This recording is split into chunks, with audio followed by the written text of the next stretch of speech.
Kuni safuu kutaa sadaffaadha.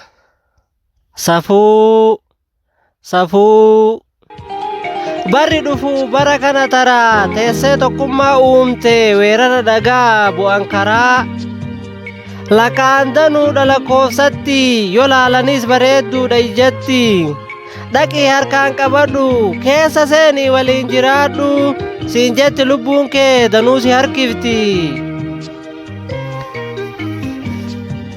Baay'inaaf bareedinaa miti kan laalamu dirree lolaatti onnee hurannaadha kaayyoo bahaniif beekuudha kanatu hundaan gafa.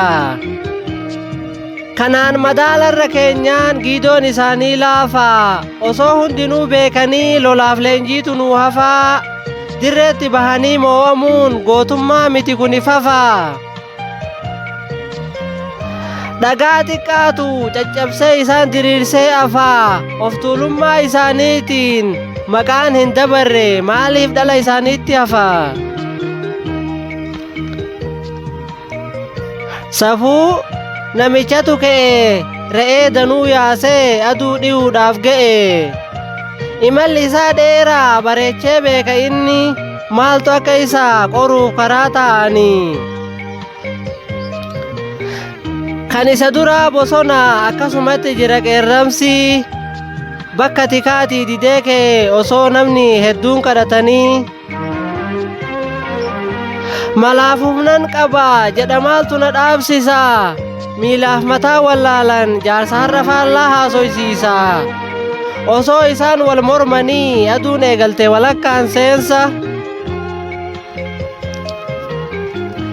Boodarra jedhe jaarsi lubbuun xiyyas tiyya leecalloon oofus tiyya anaaf anatu deema hin dhiphatinaa dhimma kiyya galoohee re'oota tiyya didee socho'ee sochoose qabeenya ta'u walakkaa biyyaa. Namni gariin aariin dugda irraa naanna'e kuunis deemuu dadhabee bakke mararfate. Jaarsis xiqqoo deemee miila achi fageeffate. Dukkanni lafa fudhatee re'een deemuu sodaatte. Qaxqaxii kottee dhagahee bakka ciisuu miira kaase buukii faffacaasee eegee qalloo mirmirse. Gammachuun sagalee baase sagalee isaa qilleensi fuudhee re'oota gurra seensise. Wayita kana re'oonni gamtaa waliin deeman dagattee dhimmi tiyyaan na baasii jidduu isaanii seene. Amma jaarsa harkaa humni ho'aarree fi sekondii keessatti ta'e akka dhadhaa abidda bu'ee bakka seenutu dhibee falatu harkaa bade dhihootti birmannaa hin dhufne tokkoon ilma namaati. Bakka seenu dhabee jaarsati dukkanoofte lafti. Wayita kana kunoo koflee harka qeerramsi taan dhiiga isii dhugee taan qalee fannise kan ofii qabu qeensi. Hamma liphuu ijaatti qabeenya qeerransaa taate leecalloon sun cufti.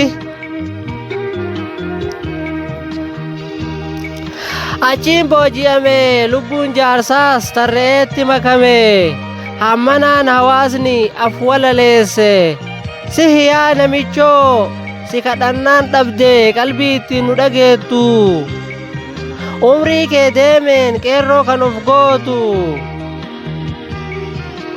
leecalloos dhiisuu diddee fuutee bineensatti hin galte baga mataan hin bahini ishoo. Bakka irraa galle hin jirretti baga booji'amte iddoo dhufnees hin awwaalletti nurraa deemtee fagaatte amma haa nyaattu allaattiin foon kee. Xumuramee jira ani Nuuhi Waariyooti guyyaa 2 ji'a 6 bara 2016 Finfinnee sanbata ture waan dhageeffataniif horaa bulaa galatooma.